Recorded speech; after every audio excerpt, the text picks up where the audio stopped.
We used to have, I think, and I'm coming back to the 90s again, but maybe even in the early aughts before the pandemic, was this sense that we knew what was coming, that there were certain patterns of life and business and being an adult human in a career that was predictable. You could go to school, get an education, you could start in a company, you could probably stay at that company for like your entire career. Um, Yeah. there's a certain progression or a ladder that you would follow. Your personal life had a certain blueprint. And I would say now those templates and maps and norms have largely fallen away. They're dissolving. And so what it means to be uncertain right now is we don't know what the hell is going to happen next. And we also often don't know who we're becoming in the midst of that. And that's the Yeah. transition, is who you're becoming. Welcome to The Pivot, where we explore the shifts that open new possibilities for how we see, act, and navigate the world. Right now, so much is changing, faster than we can make sense of. It's easy to feel unmoored, caught between an unraveling past and a future that's still, well, taking shape. But there are those who can already see what's emerging, beyond the noise, beyond the confusion. In each episode, I sit down with visionaries, thinkers, practitioners, and pioneers who are not just imagining the future, but actually living it. They're sensing what's next and mapping the way forward. So if you're wondering how to navigate this shifting landscape, how to stay grounded, adapt, and even thrive, you're in the right place. This is not about quick fixes or the 7 steps to be more effective. This is about asking the right questions of yourself, of each other, of life, learning how to make sense of this changing terrain and how to move in it. You don't have to figure it out alone. I've got you covered. This is The Pivot. Welcome. My guest is JJ Vega. Now, JJ and I sat down once before. That conversation opened up territory that most leadership conversations don't go near. The quiet disorientation of living on a map that no longer matches the ground you're actually standing on. If you haven't heard it, go back to that episode. I think it sets a really good foundation for where we go today. And if you don't have time, I think you'll still find value today. Because this time we went further in. JJ is a leadership coach and founder of Art of Unfolding, based in Berlin. He works at the intersection of leadership, identity, and what he calls regenerative systems. This is working mostly with people who've hit the kind of wall that skill and effort alone can't move. We have a lot in common in that work. In this conversation, we got into grief. Grief as a leadership practice, not as a personal problem. We got into what William Bridges, the author of Managing Transitions, called the neutral zone, that disorienting in-between zone that lives between what's over and what hasn't started yet. And some of the mistakes that we all make around transitions and thinking where they actually begin. We got into why resilience alone is no longer enough and what permeability offers that resilience doesn't. We got into regeneration, what it actually looks like in the human body and in the human system. And we got into something that moves way beyond emotional intelligence, a quality of awareness that doesn't need to be directed because it's already moving through everything and it's accessible. And somewhere in the middle of all of it, we're doing what we were describing. Our actual conversation was, we were experiencing real time some of these aspects. So this isn't just an interview. It isn't just a dialogue. It's something much more. The conversation had its own rhythm and we followed it. That's the only way I know how to do this. So welcome and enjoy. Welcome, JJ.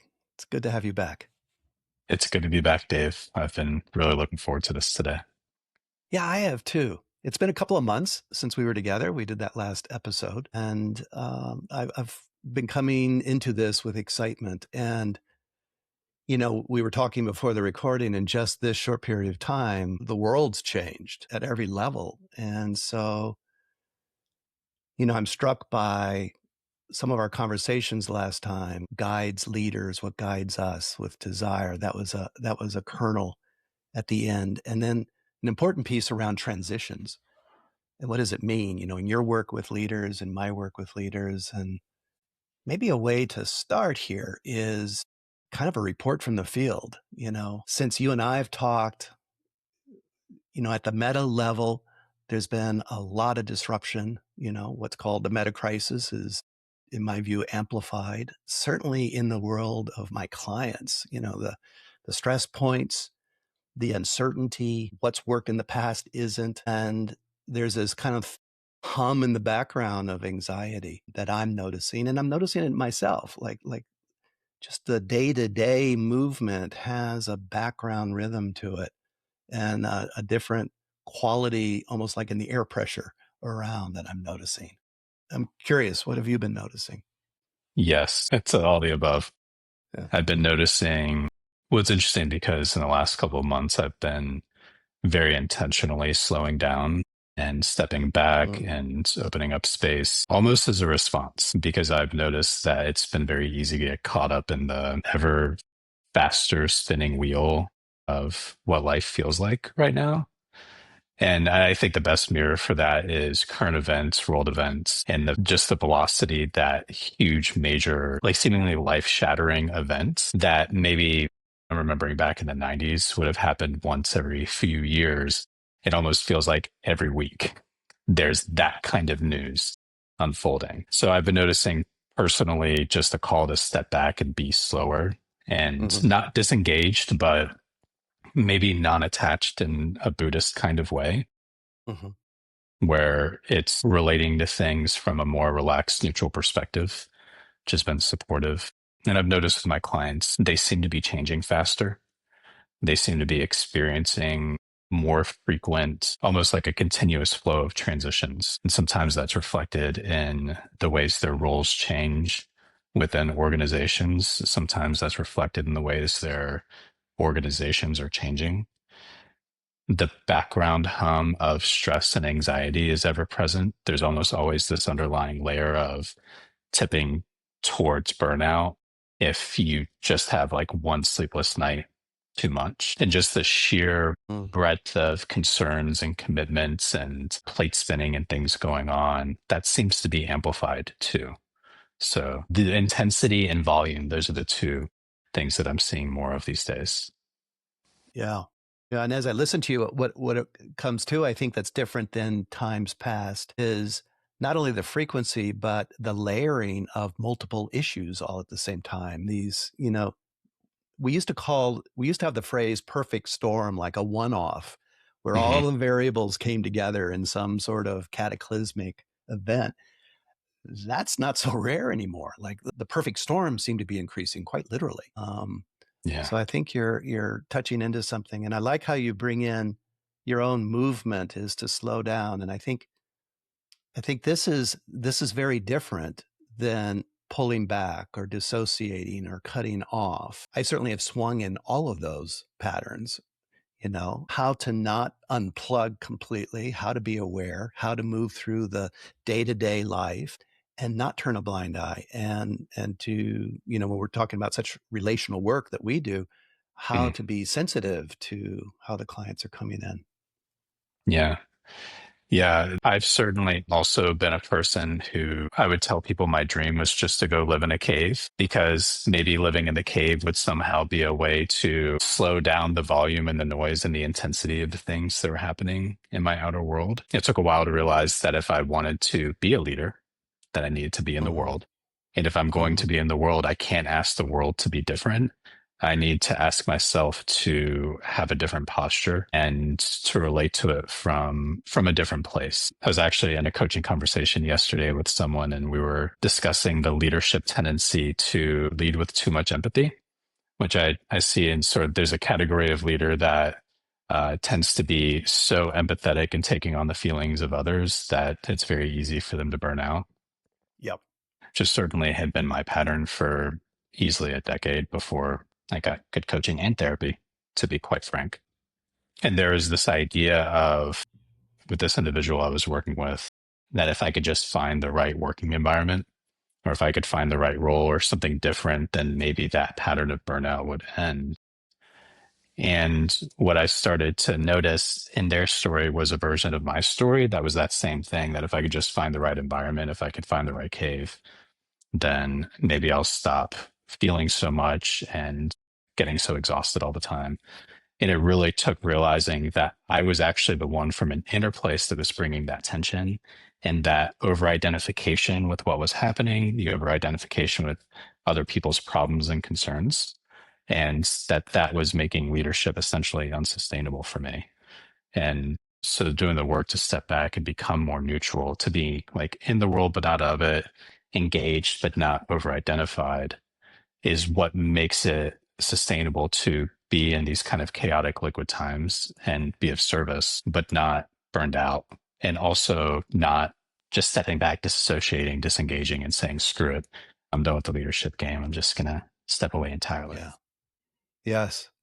Fascinating. Our timing yesterday, I was with a coaching client, and a beautiful representation of a polarity here, where I think what we were discovering is the walls that she was putting up to not empathize, like she was feeling too much, In fact, she even came in with the idea of, kind of the caregiver's burnout, that unique flavor that she long ago moved away. And then she was getting feedback that, she was great on task, but horrible on relationships. So the walls that came up. And I think we're both touching into, like, that is a swing in the polarity that touches a deeper conversation around transition and how leaders are showing up.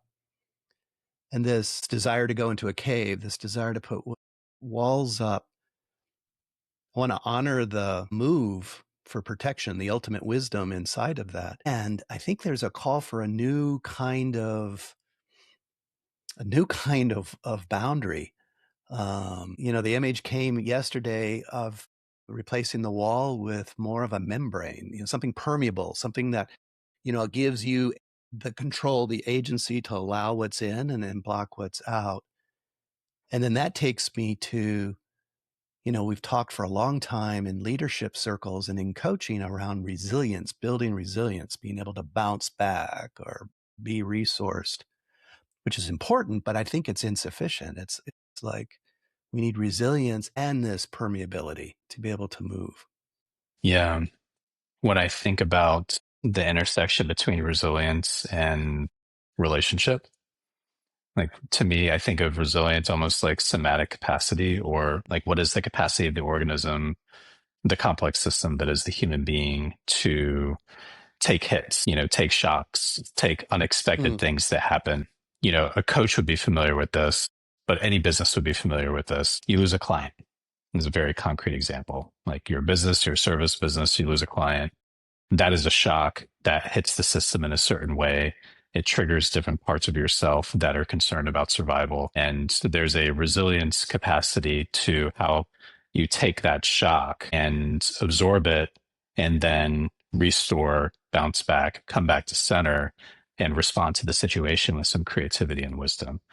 So that's sort of the resilience piece in my mind. But then that boundary relational piece, it's more with what is your like internal relationship to loss itself? What is your internal relationship to value and rejection, or like perceived rejection, right? If a client decides to stop a coaching relationship or a service relationship with your business, then that is a form of rejection. And that always patterns back to our attachment styles and how we related to caregivers, how we grew up in family systems.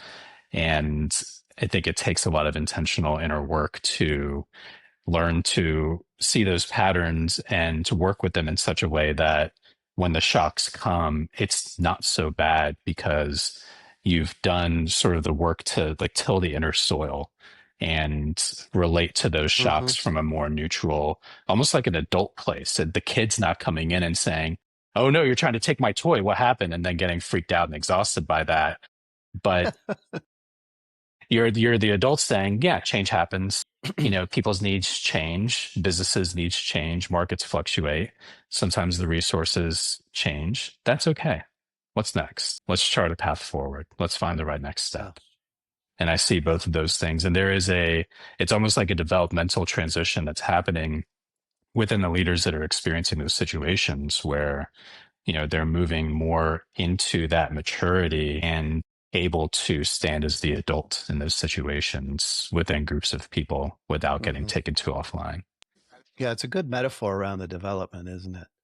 As you were describing it, the image of, the martial art Mm, Aikido came to mind. So, what's coming at you, you're not pushing, you're not evading, you're meeting it. And you brought in some words that I think don't come in very often in the leadership world, in the business world, and in life in general, although it's familiar in coaching and mm, therapy, maybe. But that is the dealing with loss. And I'm wondering if that's got an important component in how we're talking about transition in this context, in these mm. days. Working with loss, even it's not far from grief, even the components of that I don't think are brought up, maybe even a little taboo in common exploration of leadership development, for example. The proximity of Yeah. death. Like, it's never far away, but are we actually really able to look at that and integrate that? Did you just see me light up? I did. I actually felt it too. It's a little solar flare through the Yeah. internet.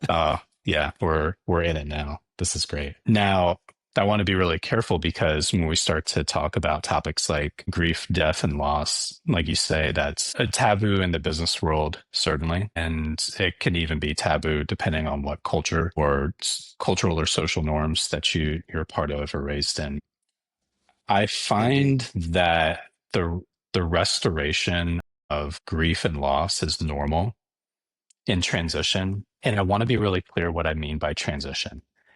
Change, change of any kind, change, right? And I think when we talk about uncertainty, it can almost become one of those pieces of jargon. Like, we're in uncertain times. Sure, what does Yeah. that actually mean? Well, Yeah. what's the opposite of uncertainty? Certainty. And what we used to have, I think, and I'm coming back to the 90s again, but maybe even in the early aughts before the pandemic, was this sense that we knew what was coming, that there were certain patterns of life and business and being an adult human in a career that was predictable. You could go to school, get an education, you could start in a company, you could probably stay at that company for like your entire career. Yeah. There's a certain progression or a ladder that you would follow. Your personal life had a certain blueprint. And I would say now those templates and maps and norms have largely fallen away. They're dissolving around us.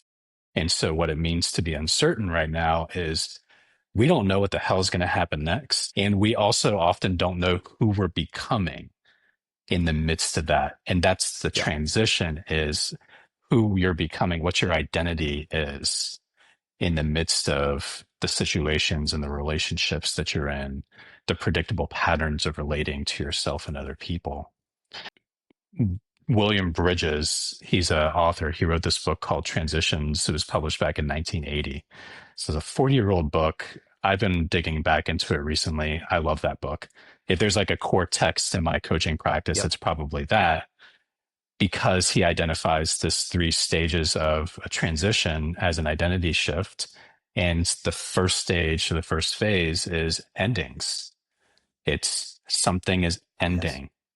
And that is death, that is loss, even if it's not physical death, but it's a kind of a death. And it needs to be grieved. And then there's a period of Yes. uncertainty after the ending. And then there are new beginnings that can come. But without honoring that full cycle, we can't fully become who we are, become what we're capable of, certainly not become the leaders that we're capable of becoming. And I would say that in these times, and I'll say this and I'll pause here to tune into your response, because we're losing a lot of these cultural maps and agreements. We're Yep. not even just invited, I think, to grieve the loss of our hopes and dreams as individuals, or what we thought our careers would look like, or what we thought our societies would look like, to be frank. It's almost like we're grieving the loss of certainty. I am. I'm definitely grieving a lot. Mhm. Like I Mhm. used to know like who I was and where I was headed, and that felt stable over years. And now it just feels like it's changing every day. And sometimes that just makes me cry because I just, I miss Mhm. the times where I used to have that sense of certainty, and it's not here anymore. Something else is happening, and we're not quite sure what it is or where it's headed. Yes.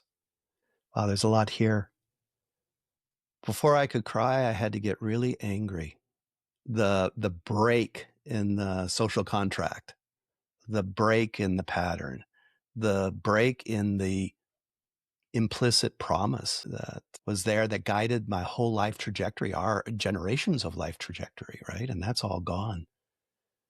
Yeah. And I think William Bridges would be very happy because I still give that book out first give with my clients. There's a lot here because not only does it start with endings, and underneath that is a celebration and a harvest of what was good for that ending. And most of us, taking this from a meta level down to day to day operations, organizational change, a new direction, a decision that needs to be made, a reorg, leaders tend to jump into the new as opposed to honoring what was and what needed to end and what is that bridge. And then an understanding of that crazy in between time, where you've left one shore of the ending, you're not at the new shore of the beginning.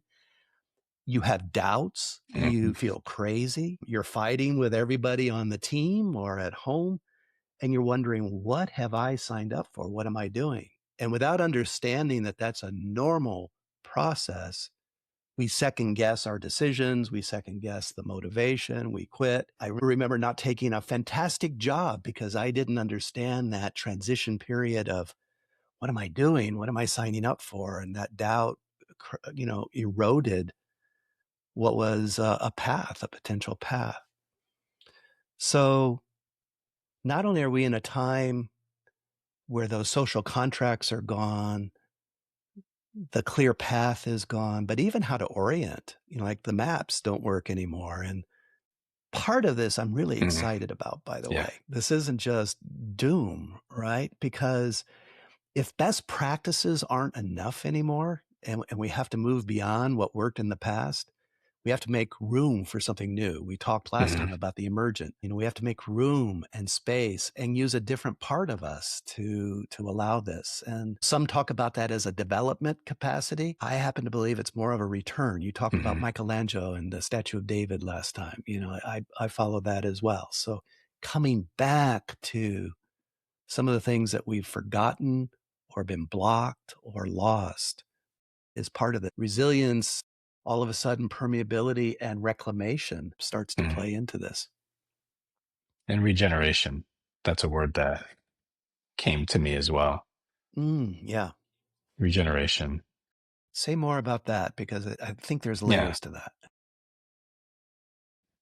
I think when we talk about mourning what was lost, what's been lost, this idea of these social contracts, I come back to my own story of navigating a career of lots of ups and downs, and people that I've worked with in organizations, on teams, and as coaching clients. There's this anger, you named that anger, of this isn't how I thought it was supposed to be. Like I thought if I got the right skills and the right education and I worked really, really hard, then I would have all the security and resources that I was owed for that work. That things would work out in a certain way. I'd have a certain career. I'd be able to own property, all that stuff. And for some people, that's still very much the case. They've been able to sort of harvest the fruits of the system.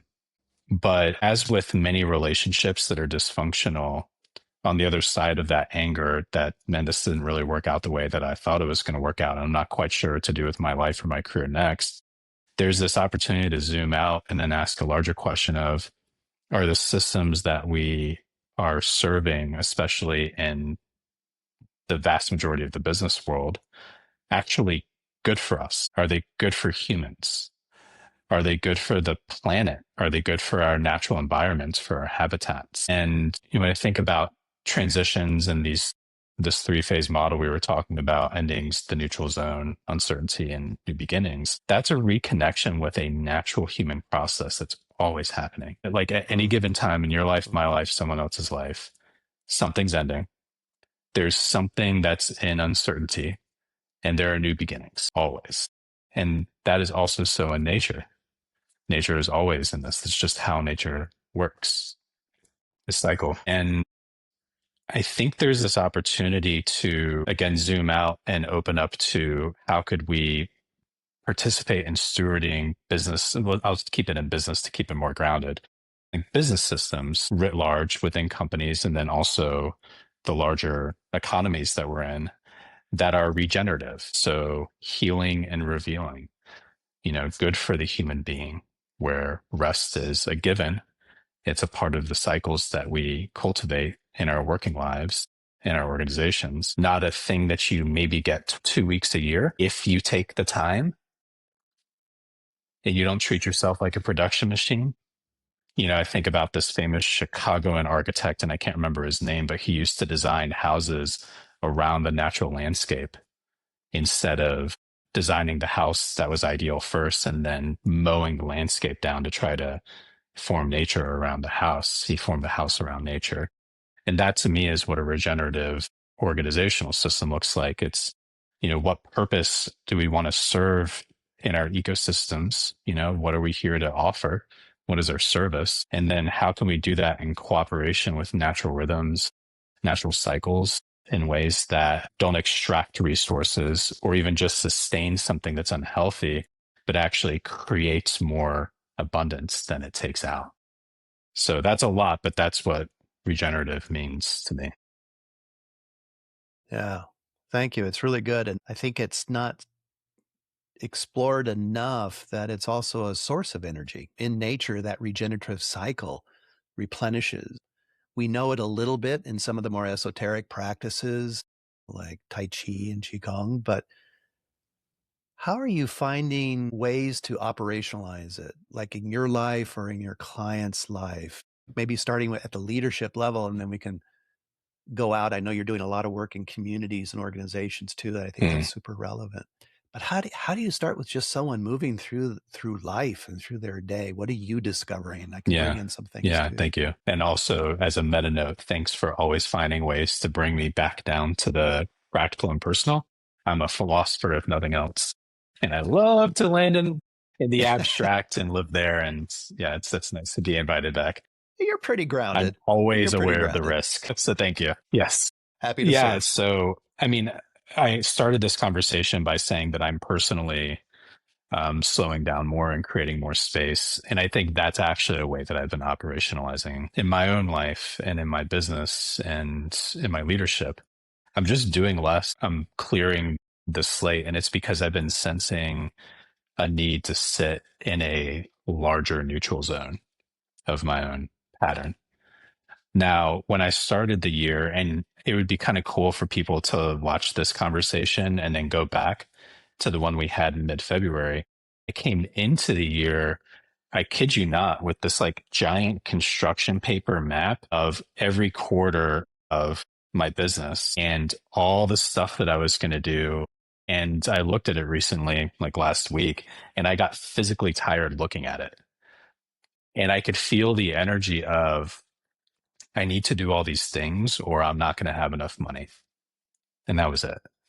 I was so scared. Like, if I don't do all these things, then not enough is going to come in. And I really had to work against that, work with that fear. Thank you, coaches and therapists, and give myself permission to just sit in this cycle that needed to happen, that was natural. Ironically, of course, more opportunities are coming into my life that I haven't really had to struggle for. That'll happen when you align with nature, often against your will, but it'll happen. And yeah, it's been cool to feel that in myself, that when I'm allowing this natural cycle of rest and just being in between things to unfold, that you're cared for and you're deeply a part of something bigger than yourself that you participate in, that can meet your needs, right? That the right things kind of come your way. So Mm-hmm. I've been seeing that for myself personally and in my own leadership and business. And then seeing that in larger teams and groups and organizations. One community I'm working with, at first coming into the year, kind of thought we would get a lot of stuff done earlier this year, that there would be a lot of new projects and new initiatives. We had done this visioning process in mid-January, and there was a lot of excitement there. And then almost as soon as late February hit, you could just sense, no, this is like a group that needs to like step back a little bit and do other things outside the community. One member took 3 weeks off for the first time in like 5 years of being a self-employed person. Other people exploring different opportunities and doing their own inner work and growth. And that even led to rescheduling a major event that we were going to hold that was supposed to happen in April. It is now probably going to start this fall once we decide on the dates. And so, again, that's another example of like realigning with this natural cycle that is wanting to happen. And instead of trying to map over this like quarterly grid of, well, we set this goal and we're going to do this thing because we said we're going to do it, and really having the maturity to step back and say, is that what really needs to happen right now for the thriving and the growth of this organism that we're stewarding, that we're co-creating together? And once we decided, no, like we need to allow this cycle to happen, it just felt like everything kind of came online and lined up. Mm. So those are hopefully some concrete examples. Yeah, very much so. Thank you. And some important distinctions were embedded in there. What you weren't saying, which is important, is you weren't pulling out. So often what we talk about when we're overwhelmed, you're looking at the map and you can't breathe, is we completely shut down or we change directions or go away. And the theme of bringing in the natural rhythm, the cycle, almost like a circadian cycle, is regenerative. And you brought in a couple of important keys here. Is first of all the willingness to do that. It's a different kind of agency in a way, a different kind of movement, isn't it? So, if we're trained and hardwired to act and move, to sit back, that receiving. And then you said something very, very quietly, and it was a gratitude towards coaches and therapists. But I think the relational space, the being in connection, is part of the natural cycle. You think of what we're learning about trees and root systems and mycelium networks and the wisdom that's all there. That interconnectedness isn't a nice to have, or I'll do it on my off time. Like that's fundamental. And I suspect that's a good bridge probably into the organizational experiments that you're doing. But the interdependencies and connections, this isn't about just moving faster. It's moving differently. And what I'm imagining right now, actually, it's coming on kind of real time, is it's a different kind of orienting or reorienting. We're using the re word a lot, Yeah. or preface, RE, like going back, regeneration, reorienting. But there is like you guys stopped. We're not going to do this project. There wasn't a momentum that you felt swept away. You took a stand, you recalibrated, you shifted, I use that word pivot a lot. And then you had a new direction that came from that space that emerged through that natural rhythm. So you actually gave quite a bit in there. And I think how to first bring this alive in our clients and the people that we work with in ways that are accessible, and then experience it, because there is nothing like that felt experience of what you're describing. Before we got on the call, you were saying, well, everything started happening once you rested, once you broke this nonstop cycle, and it's like, that'll keep you going, right? It's like winning at the slots one time will keep you going back to those slot machine polls. And it's hard to know that it's wise to step back from those slot machine polls to like constant move, do. We said we're going to do this project, we're going to do this project. And then after that project, there's the next project. And then there's the next. And it just kind of never stops. I think it's endless. Yeah. And we're hardwired For to move sure. that And we're way, aren't we? conditioned to move that way. And I Yeah. think it is more natural Yeah. for us deeply as humans that are part of nature to honor and tune into these cycles, whether that means a fallow season or a restful season or a very abundant harvesting Mm. season. But we've been strongly conditioned, especially over the last several centuries, to be in this sort of constant industrial production mindset and to optimize for producing more and more and more with fewer resources expended. And I mean, I can really see this in the AI tech space. A lot of the energy here right now is if we can somehow employ this technology, we can make even more profit with even fewer resources because we won't have to pay as many people because AI agents will do the work. And in some cases, that may be true, but in another way, I can see this as a symptom of the same cultural disease that we're trying to wake up from, which Mm. is how can we make business as production machine even more efficient and even more productive? And my bet here is that, yeah, maybe it takes 5 to 7 years to really cultivate the garden.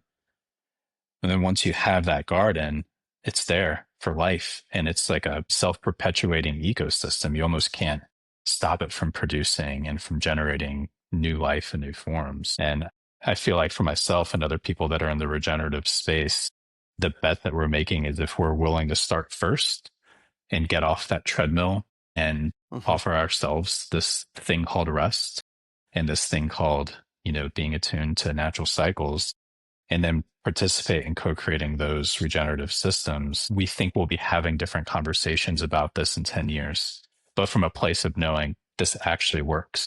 This produces even, frankly, better business outcomes. It doesn't burn people out.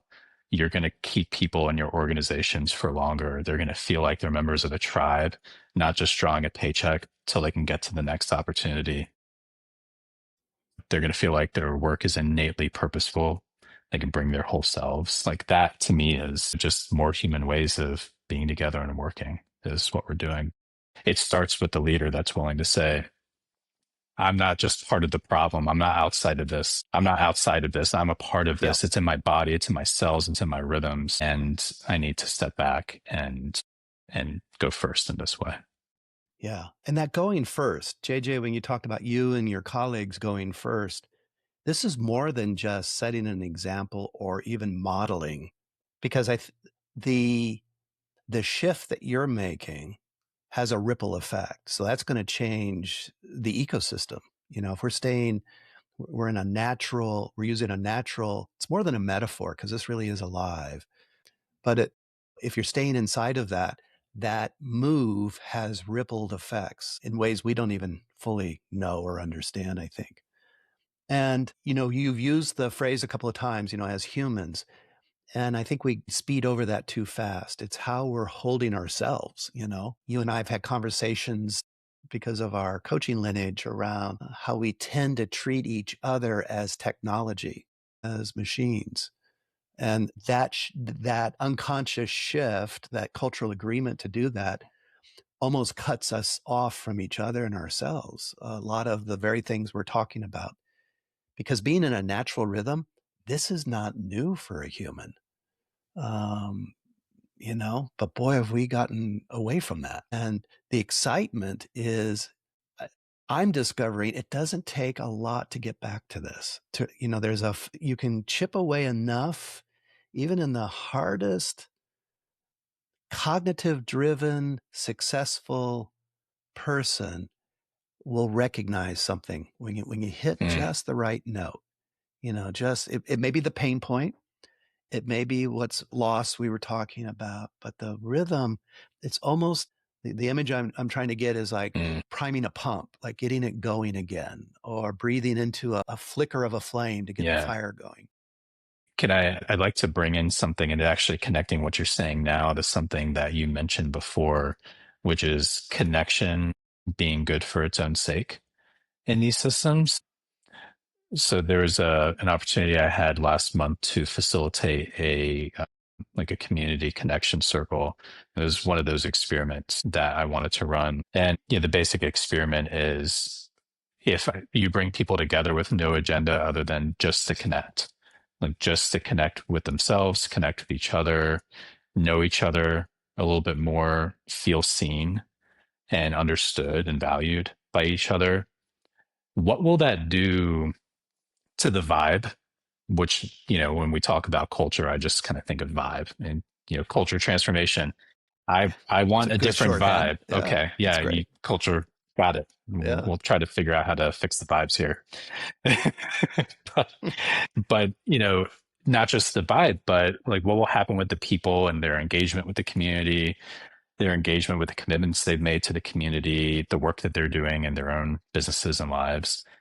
And so we did this circle no more than 45 minutes. I'm pretty efficient with time when it comes to this stuff. 45 minutes on a group of 10 people, some pairs for one on one sharing, and then just a group share. Everyone got a chance to go and share something and be witnessed. So no one's allowed to just jump in. So a relational Mm, circle. mm. And then I stayed in that community space where everyone was co-working for the rest of the day and I just watched.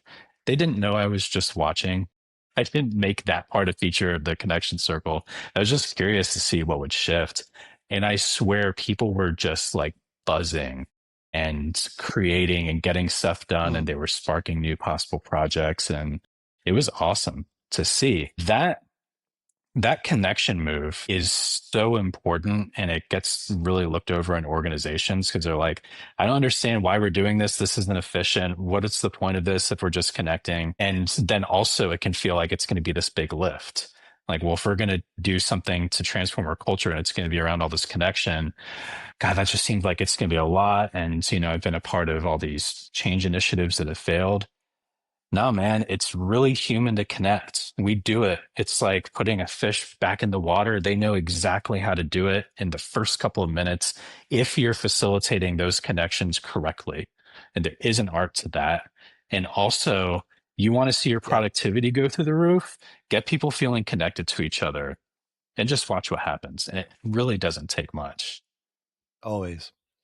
It's so true. And I could bring in tons of examples in life that reflect this. It's a natural phenomena.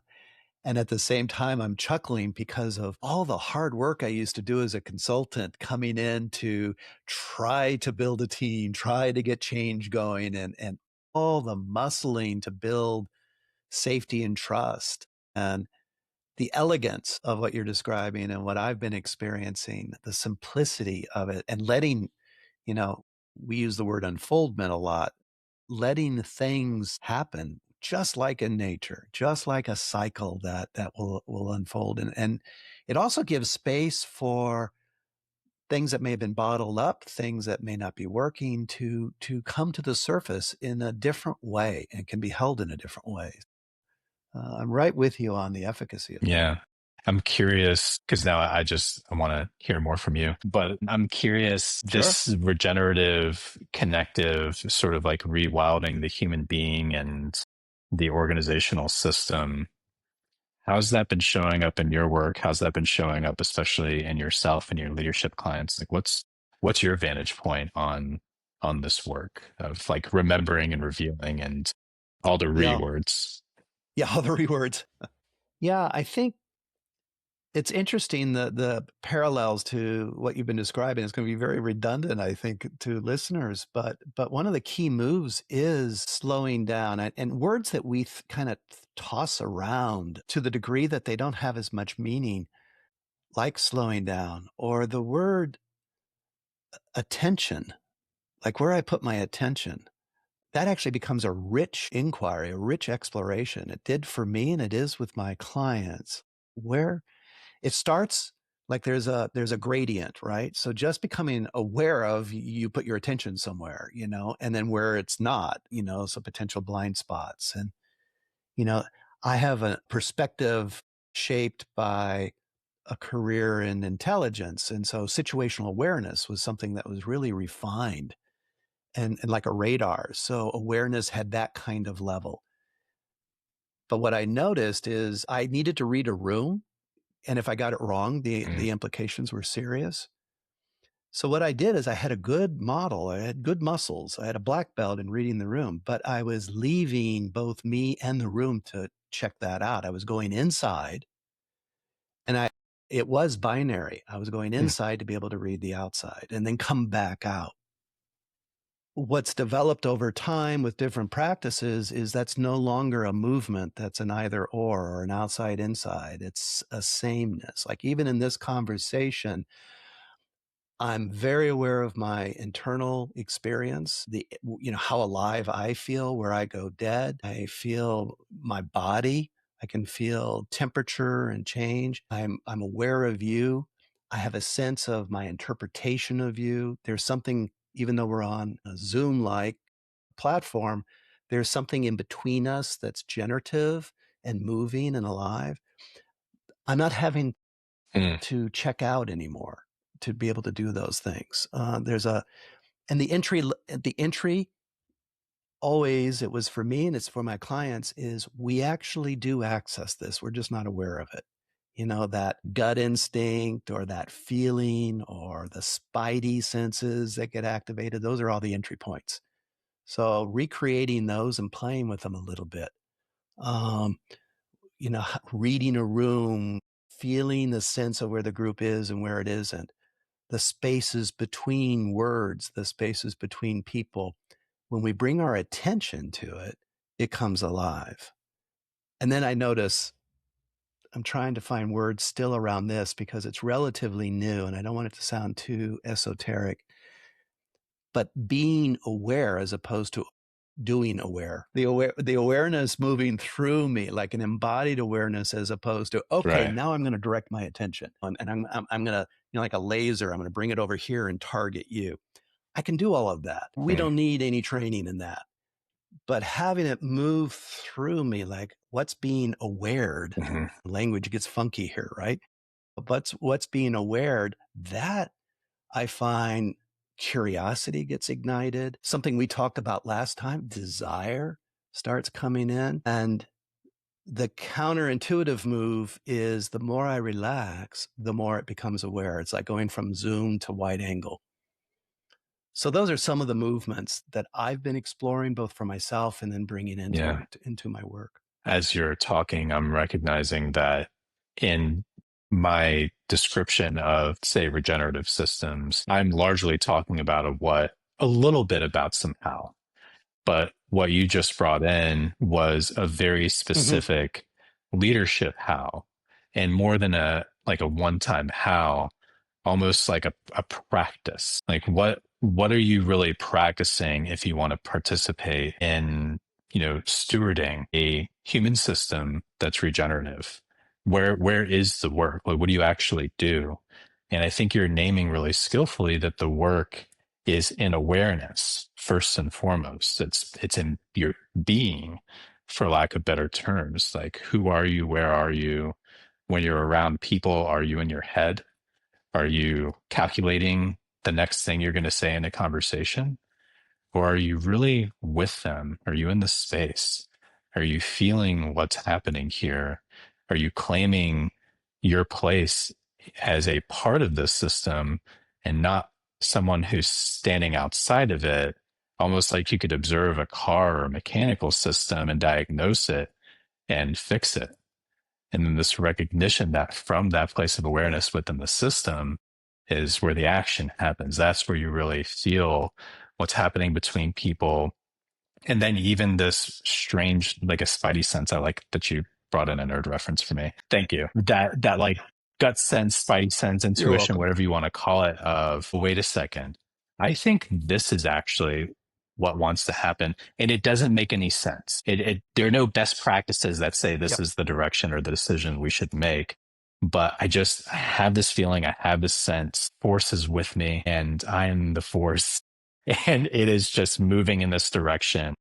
And let's trust the wind direction on this one and see what happens. And when you can tune into that as awareness, then you can start to allow the system to go in those regenerative directions. But like you're naming here, it's awareness and it's training that ability to be in awareness, a relaxed, open awareness, and not just how do I focus my attention and move my attention like a laser? Exactly. And it's It is indeed a practice, practice, discipline, coming in, being awkward, trying, recommitting, another reword, right? But the payoff and the next stage is it's a way of life. It's a way of moving so that I don't just like turn this on in a boardroom or working with a team or on a one-on-one. Life is moving through me this way. So, when I leave here and go to the market or work in the yard, it's not sequestered. So the availability that starts to become accessible with that practice is key. And I think it's because of the remembering. We're not, there's so much talk about like a vertical development or obtaining, if I close the gap, then I can do this. This is really coming home. And the cool part, the really cool part is what you were describing, like that ability. Remember when emotional intelligence first came out? It's like, can I be aware of what's in me? Yes. That's a big step for many of us. Can I become aware of what's in you? And then can I become aware of what's going on between us? That was an important stage to come in. But what we're talking about here is there's no longer this step by step by step. It's all, I can be with you. I can be with me. I can be up on the balcony, and it's not different places or locations. It's all of it. This is where the limitation of language becomes, this is where the somatic comes in, like the felt sense of that experience. Deep down, we know the truth of it. What comes up for me is our shared tradition in Aletheia, and something I was thinking about a little bit earlier today in anticipation of our conversation was Steve March, who was the founder of that school. He founded it, I think, 10, 15 years ago. So it's been around for a little bit. And he's been coaching for decades now. And his original integrating insight, which led him to the formation of that school, was this idea that human beings he was working with, he would be trying different interventions with them in coaching conversations. And all of them worked. He had done wisdom traditions, he had done traditional coaching schools, he had received psychological training, spiritual inquiry, and all of it worked like 50% of the time. And it was that realization that human beings are simultaneously always inhabiting some depth of experience. And most people live on and identify with this depth of parts, subject and object. So like I have this AirPods case, and because I can see this object and I can feel it, it's something that's separate from me and I have a relationship to it. It's my AirPod case. And if you told me, Dave, that this is your AirPod case, we could have a conflict. And often do, right? And this is just a very normal aspect of human experience. And if we want to shift the quality of our experience, if we want to be more effective in our relationships or better leaders, and we only operate at this depth, there are moves to make, right? But then spiritual traditions have been pointing to these other depths of experience that are more about awareness and kind of what you're talking about, this place where it almost seems like the separation between things kind of melts and you're aware of it all and being it all at the same time. That's largely taken a back seat in our modern experience, but it's always happening and it's always there.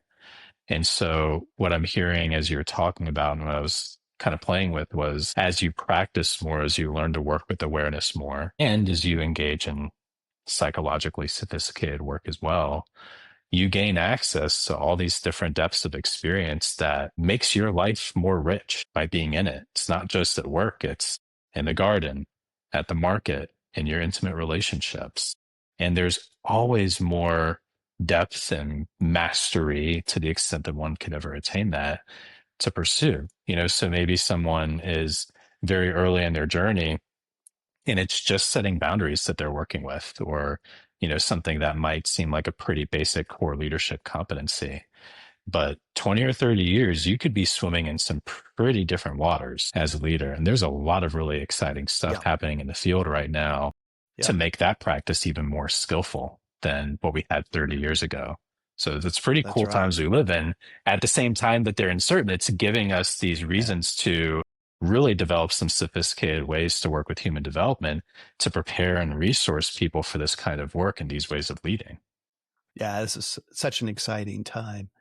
And what we've been talking about these past few minutes It certainly can be framed Hmm. as esoteric, you know, pretty high level. But you know what's awesome is that it doesn't take much to bring this into the day to day.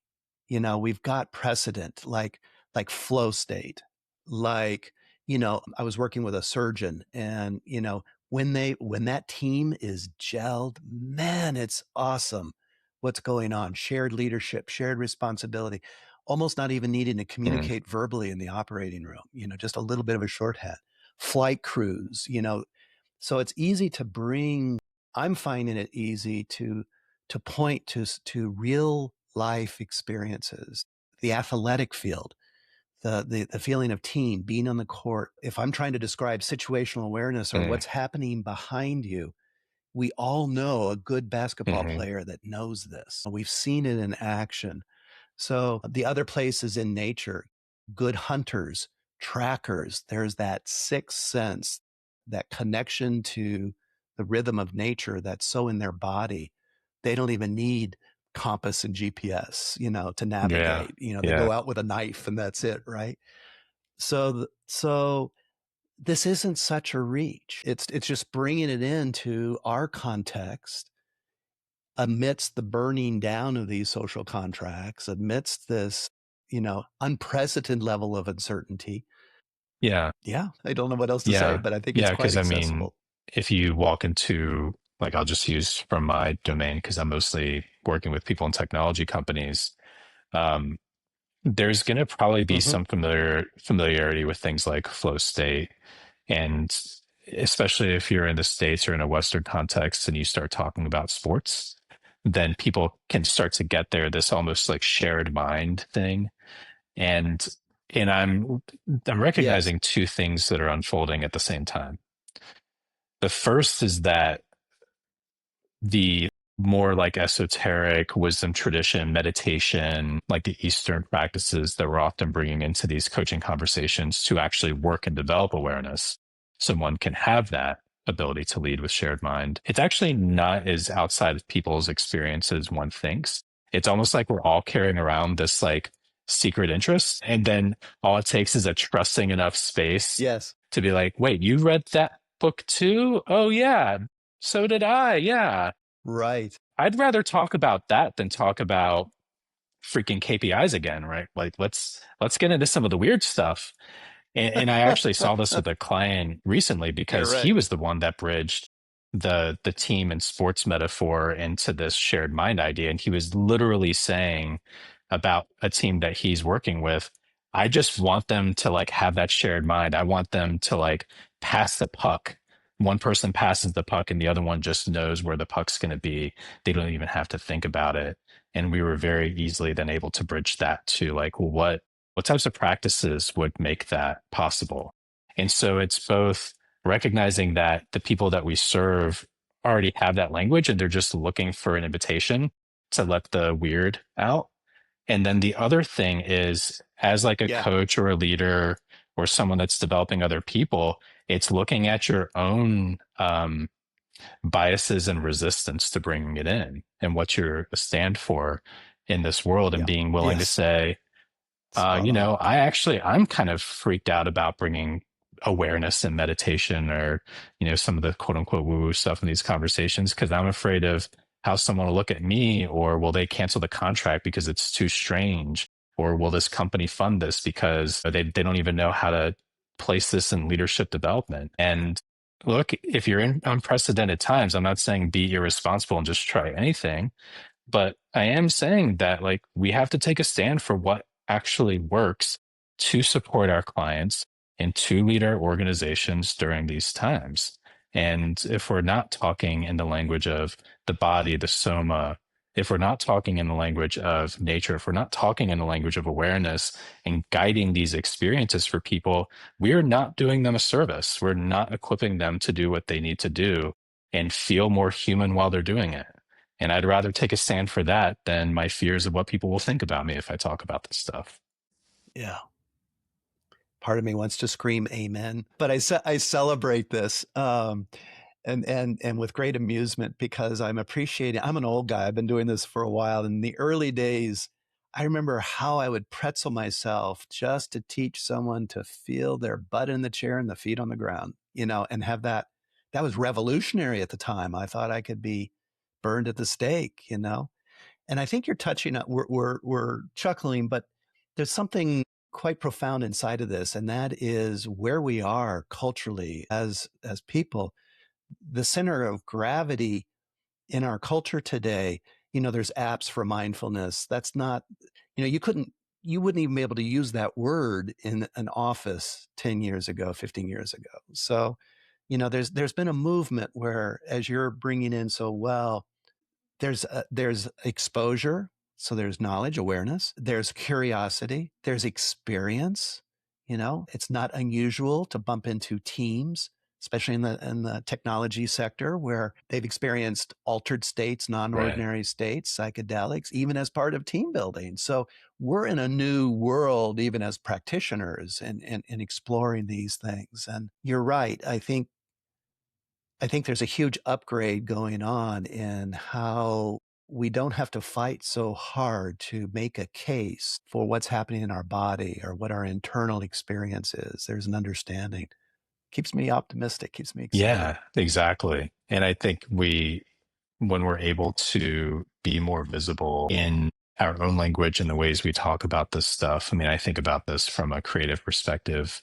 I'm working on a lot of articles and videos for my website and for my practice, and really wanting to share, not from a place of persuasion or coercion, but just my lived experience of this upgrade you're talking about. Like, I really feel like embracing spiritual inquiry, more sophisticated means of working with the psychological structure, like internal family systems, stuff like that, thankfully is starting to become more commonplace. But there's a lot of people that have never heard about this stuff. And by Yeah. God, like, I couldn't imagine where I'd be right now if I hadn't been exposed to this stuff. Yeah. And how valuable it is for me to have the language and the practices, and the inner tools and the relationships, like the fact that I'll never not have a coach for as long as I live, and I'm working and doing this work because I know how valuable that support is.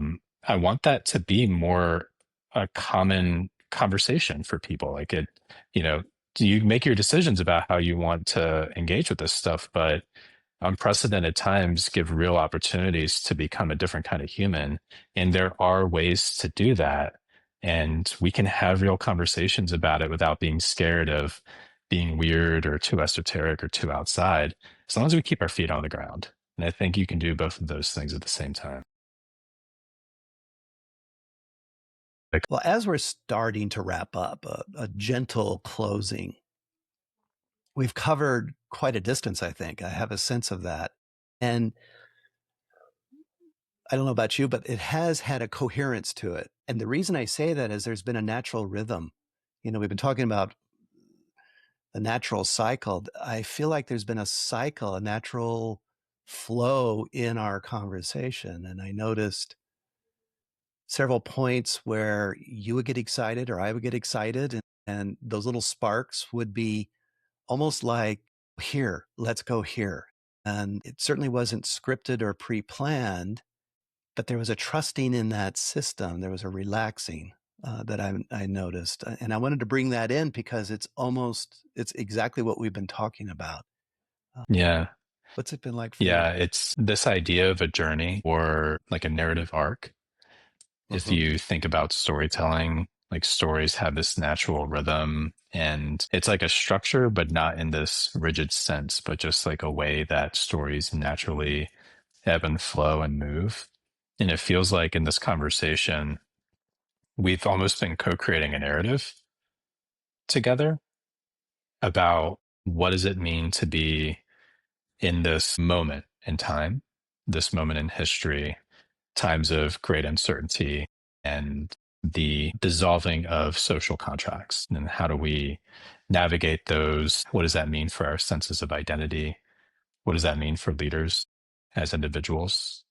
And then this movement into what does that mean for organizations, and this curiosity around the rewords, like regenerative and restorative, and like how does one sort of become, like, go first in reestablishing a connection to their own sense of themselves as nature, honoring their natural rhythms, honoring rest, honoring grief and death, and then living that in their own systems of influence, their companies, their communities, their families, in ways that create ripple effects and invite others to do the same things. What becomes possible for those social groups, how they can become sources of energy, how they can begin to shift paradigms from being extractive to being regenerative.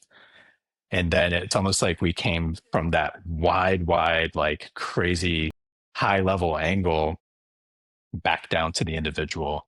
What do you actually do? Well, let's talk about working with awareness and what are the qualities of that awareness and how is that more of a relational move and how you connect with someone and co-emerge with someone and sense what's there as a shared field. And then what are the barriers? What are the stories that we have that this is impossible or that this is too weird to talk about? What are the stories that we have as practitioners? What are the stories that other people might have that are holding them back from saying, no, I see the same things and I want to do that. I want to do that work and not the stuff that the usual corporate training that I've experienced tells me I should be focusing. I think there's something else here and it's exciting to me. And so I can feel this arc that we've been co-creating, and then I can feel that we've been co-creating it in that way. And there's a specific moment that shifted me that I wanted to share. I'm not sure if you're aware of it, but when you started talking about being the awareness and staying aware of your inner experience while also being in tune with the room, the group, or the person in front of you, I realized that I'd been kind of getting a little bit in my head a little bit.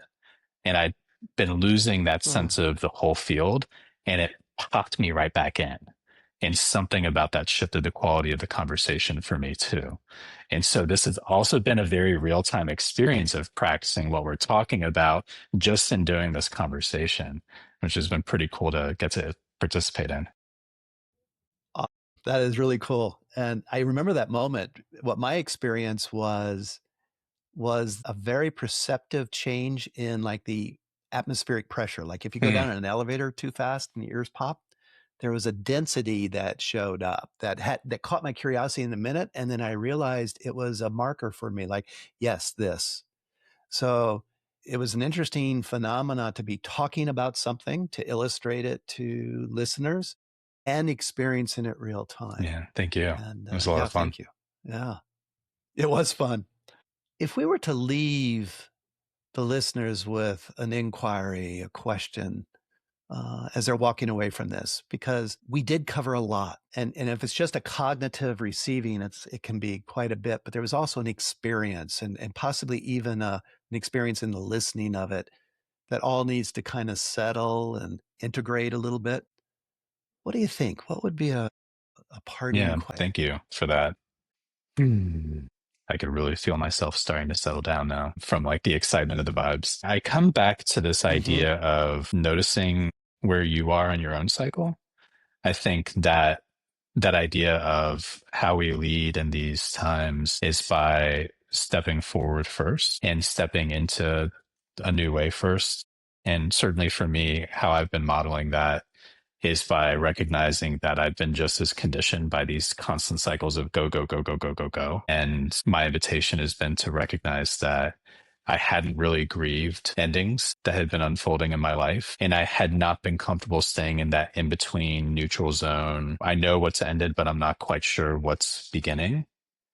And I think a good inquiry for someone to start with, if they're just wanting to experience this, could be stepping back, creating some space, really disconnecting, no internet, no technology, maybe just like a pen and a notebook and a natural environment's a bonus, but it's not necessary, but it's a bonus. And just maybe asking with some openness and receptivity, what's ending?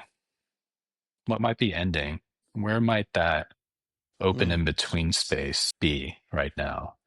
Without trying to get to the new beginnings too fast, because we do really tend to go there quickly and easily, but attuning to maybe what's been ending, where am I uncertain and disoriented, and how could that be an invitation to just be there to feel whatever needs to be felt, to sit in that spaciousness, and then even notice what comes up, what tension, what discomfort, and not to do anything, not to Mhm. solve a problem, not to get to any place, but just as like a mapping exercise, like what's here right now in my life, what's unfolding. And I think that alone, that inquiry alone, could be a really rich exploration for people. Yes. Yeah, I really like that. I think that's really good. And if I could add one element, I love that you didn't, you said it's not about trying to resolve something or going to solution mode. And also hanging with the question, like really a couple times we slowed down. We talked about slowing down. Notice where your awareness is in the body, in the mind, outside, inside. So that curiosity, that spirit of curiosity, we have a tendency to move through that really quickly. Being with the question, I think yeah, I agree. I think that'd be really great. Thank you.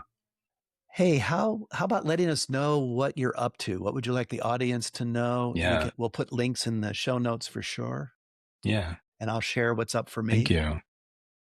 We'll Yeah. wrap from I'm there. really up to basically the same stuff that I was before. So I have my coaching practice, mostly working with technology professionals, people in technology companies at this intersection of transitions and leadership, helping them answer questions about who they're becoming and how they can become the types of leaders that can help steward these systems forward. That's one-on-one coaching. That's my heart work. That's the stuff I'll do until I'm dead. And it's taking a lot of time now to focus on that practice and build it up more, and especially build more thought leadership so that people can get a better window into how I see the world, how I see leadership, how I see being human, and hopefully get something out of that even before they've had an experience of working with me. So that's the main thing. I'm still Mm, involved with Inside Out Leadership, the startup coaching agency, mhm. and working with clients there and working with that team, which has been a lot of fun. And still heavily involved with this co-creation loft collective here in Berlin. And yeah, that community is thriving. And that's been like seeing a garden Mm, like go through a new generation of revival. So there's a ton of new energy there. There are a lot of events happening. And yeah, people just seem to be really happy. And I loved just being able to participate in that. So those are the three main things. And like I said, people probably start seeing much more mm, in terms of like published long form content from me in the next couple of months so they can get a better angle into me that way. mhm. Fantastic. Oh, that's great. And definitely we'll put these things in the show notes. I want to track how this is unfolding in the collective spaces that you're in, because you're cutting No, thank you. important territory, new territory. That's super. And we share this kind of stepping upness. My core practice has always been one-on-one coaching, but more writing, getting out into the world. Because of the intensification of the meta crisis, I think, we're in a precious time that like now keeps coming to me. So I've been in a building phase, getting more out there around the pivot, and also community building. So there'll be more around that. So once people have been exposed to this work, and how do we stay together? We've been stressing Yes. the relational space so much. We need each other as part of the natural cycle, Yeah. and Well, I've so how to loved nourish that. engaging Yeah. with your work too. And it's something you said earlier is that you and I are both, and we're not alone in this at all, but we're looking at a lot of these topics, what it means to be more human and cultivate human systems, leadership, all of this. We're coming at it with a similar heart, but different perspectives, different ways of building language. Decoding is a word that you used earlier that I'm taking away. Like it's almost like you get this Hmm. download and it makes Hmm. sense to you because you're experiencing it, but then how do Right. you communicate that to Yeah. someone who hasn't stepped into some of this stuff yet? So I just really appreciate you and everything that you're doing and putting out in the world. And I always learn a lot from these conversations. I feel like you reveal me more to myself as well, which is such a Yeah. gift. It is, isn't it? This is what this is all about, this relational space. So thank you. And thank you for playing jazz. This is not a I typical agree. format. And Thank I you, think we Dave. played well together. Thanks, JJ. I really enjoy this second time with JJ. We both sense it's like playing jazz. We never really fully know where we will go. But what unifies and holds it together in form is a deep shared belief or stance. And JJ surfaced it near the end of his conversation. He said, unprecedented times give real opportunities to become a different kind of human, not an upgrade, not improvement, but a return. This is a philosophy and stance that we both work from and live from. And this is important to note because so much of what we were describing, the grief work, the natural cycles, the awareness that moves through you rather than being deployed by you, none of this is new. We've just moved a long way from it. And the invitation right now, maybe the necessity, is to find our way back. What I notice after conversations like this, experiences like this, there's a particular kind of quiet. And it's not emptiness. It's more like something settled that was moving around before we started. And that's what I hope you're carrying out of this. JJ's links are in the show notes. And if this was the first conversation and you liked it, you might want to go back and check out where all this started, the earlier episode. You can find it in the show. And if something in here is still working on you, working through you, reach out. I read everything. This is Dave Schoaf at The Pivot. Go well. Thank you for being here and for staying with what's unfolding. If this conversation opens something for you, I hope you'll carry it forward. And if someone comes to mind who might benefit, trust that and pass it along. If you'd like to continue the exploration, there's a link in the show notes to the Pivot Commons, a free space where these conversations can be explored more directly with others.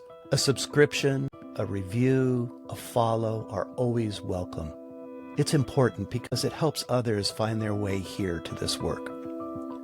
Until next time, keep listening, keep feeling, keep exploring, and keep finding your way. This is Dave Schoaf at The Pivot, where we meet at the edges. Go well.